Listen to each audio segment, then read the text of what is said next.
आजकल में बूढ़े लोगों की कोई बात सुनता था, नई नई बहुओं की घर में चलती। बोले हो सकता हो बहू बुद्धिमान हो तो कोई बात नहीं, जिम्मेदारी देनी चाहिए। बोले लेकिन जब घर में कोई बड़ा आयोजन हो तो मम्मी पापा से पूछना चाहिए कि नहीं, हाँ या ना? जोर से बोलो, पूछना चाहिए नहीं पूछना चाहिए? अरे भाई, आप अपनी बहू को मालिकाना हक प्रदान कर दिया, ध्यान दीजिएगा। लेकिन अगर कोई घर में बड़ा कार्य करना हो और आपसे ना करके पूछे तो थोड़ा बुरा लगेगा नहीं लगेगा कि बताइए? क्योंकि बुजुर्गों का जो अनुभव होता है वो अद्भुत होता है मेरे भाई। क्योंकि अगर हमारे साथ में किसी बुजुर्ग का अनुभव हो तो हम कहीं फेल नहीं हो सकते। इसलिए बुजुर्ग को साथ में रखना और उनका आशीर्वाद हर वक्त हर क्षण लेना चाहिए। और मम्मी पापा का, दादा दादी का क्या? हमें याद है एक शादी थी, एक लड़का एक लड़की को बहुत पसंद करता था। तो शादी के लिए लड़की जाकर के अपने दादा दादी से सबसे कही कि हमारी शादी उन्हीं के साथ कर दो। बोले ठीक है कर देंगे, बात फाइनल हो गई। लड़का आया अपने घर से, कह रहा महाराज देखो पिताजी, शादी हमारी फाइनल हो गई है, लेकिन हमारे ससुर जी का, हमारे ससुर की पिताजी जो थे उनका एक कहना है। बोले क्या?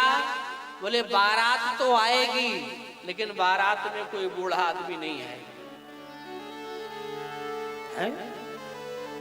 अब बूढ़ा नहीं आएगा? बोले हाँ, उन्होंने कहा कोई भी बूढ़ा आदमी बारात में नहीं आएगा। अगर बारात में कोई बूढ़ा आया तो पूरी बारात वापस कर दी जाएगी और विवाह नहीं किया जाएगा। अच्छा, ये किसने कहा? बोले उनके यहाँ के बूढ़ों ने कहा है। किसके यहाँ के? उनके यहाँ के बूढ़ों ने बताया है आपकी बारात में कोई बूढ़ा नहीं आना चाहिए। तो लड़के का जो नाना था वो भी बड़ा चतुर प्राणी था, वो बूढ़ा ही था, उससे ज्यादा बूढ़ा कोई नहीं था। ठीक है महाराज, कोई नहीं जाएगा, भाई हमारे बेटे की शादी हो जाए, हम कोई बारात नहीं जाएंगे। बोले बारात चलने लगी। अच्छा, जब चलने लगी तो दूल्हा का जो नाना था वो आकर के कहा सुनो। बोले क्या? बोले हमको गाड़ी के पीछे कहीं भी चुपके से डाल दो, ऊपर पर कुछ कपड़े उपड़े रख दो, लेकिन लेते चलो। तुम्हारी शादी देखने की बड़ी इच्छा थी हमारी, हम बेटा बस आपकी शादी देख लें, इसके बाद मर जाएं, ये शरीर छूट जाए तो कोई चिंता नहीं, लेकिन तुम्हारी शादी देखने की बड़ी इच्छा थी। यहाँ तक कि नाना जी के नेत्रों से आंसू भी निकलने लगे। बेटा हमको लिए चलो। अपने मित्र से उस लड़के ने पूछा, नाना जी कितने इमोशनल हो रहे हैं, लेते चले कि नहीं लेते चले? ध्यान देना भैया। और यार लेते तो चले, लेकिन उन्होंने कहा था कि कोई बूढ़ा नहीं आएगा और कहीं ऐसा ना हो शादी टूट जाए, तो क्या करें? बोले लेकिन उसी के नीचे, सबसे नीचे इनको दबा दो, वहीं रहेंगे, थोड़ा सांस लेने की जगह रखो। ठीक है मैडम। सबसे पीछे गाड़ी में बिठाया नाना जी को, ऊपर से कपड़े उपड़े रख दिए, पहुंच गई बारात। अब जब वहां बारात गई, बारात पूरी पहुंच गई और बोले लेकिन आगे का कार्यक्रम तभी होगा। बारातियों को जलपान कराया गया और वहां के बूढ़ों ने आकर के कहा कि आगे का कार्यक्रम तभी होगा, हमारे घर के सामने एक बड़ा सा तालाब, हमारे घर के सामने एक बड़ा सा तालाब है, और इस तालाब को जब पूरी बारात के लोग मिलकर के दूध से भर दोगे तभी विवाह का कार्यक्रम प्रारंभ होगा। बोले अरे राम, और नहीं भर पाओ तो लौट जाओ। आकर के चर्चा की, बोले ये तो लौटना ही पड़ेगा, ये तो नहीं हो पाएगा।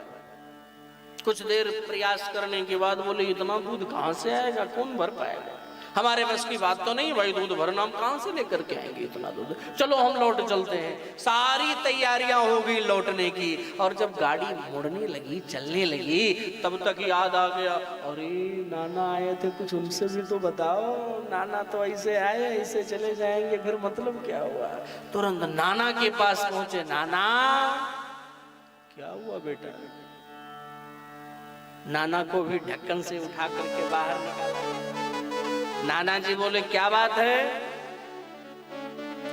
बोले नाना जी बात यह है कि यहाँ के लोग ऐसा ऐसा प्रस्ताव रखे हैं कि हमारे घर के सामने तालाब है, उस तालाब को दूध से भर दोगे तभी आपकी शादी होगी। बोले ये बात है। बोले किसने कहा। बोले इनके घर का जो सबसे बूढ़ा प्राणी है उसने कहा। अच्छा।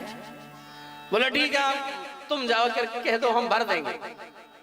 अरे नाना जी आप भी ऐसे उठपटांग बात करो तो कैसे भर देंगे। अरे नहीं नहीं जाओ कह दो हम भर देंगे। बोले अरे ये तो बताओ इतना दूध कहाँ है अपने पास। बोले हम उनसे जाकर के कहो कि हम इस तालाब को पूरा दूध से भर देंगे, लेकिन पहले आप एक काम करो, पहले पानी तो पूरी तालाब का बाहर करो। आप पूरी पानी को बाहर कर दो तालाब से, हम उस तालाब को दूध से भर देंगे। और ये प्रस्ताव जाकर के जो उन्होंने सुनाया, तुरंत वो बूढ़ा चौकन्ना हो गया। इसका मतलब बारात में कोई बूढ़ा आया जरूर है, इस बारात में कोई बूढ़ा व्यक्ति जरूर आया है। खोजने लगे खोजने लगे खोजने लगे। तो लोग निवेदन में कर रहा था कि वृद्ध जनों की बात लोग नहीं मानते हैं, लेकिन वृद्ध जन का जो अनुभव होता है वो हमारा आपका अनुभव नहीं है। इसलिए वृद्ध जन का अगर अनुभव प्राप्त होता रहे तो व्यक्ति हर कार्य में सफल होता रहे। राधे राधे बोलना पड़ेगा, ऐसे नहीं जोर से दोनों हाथ उठा करके राधे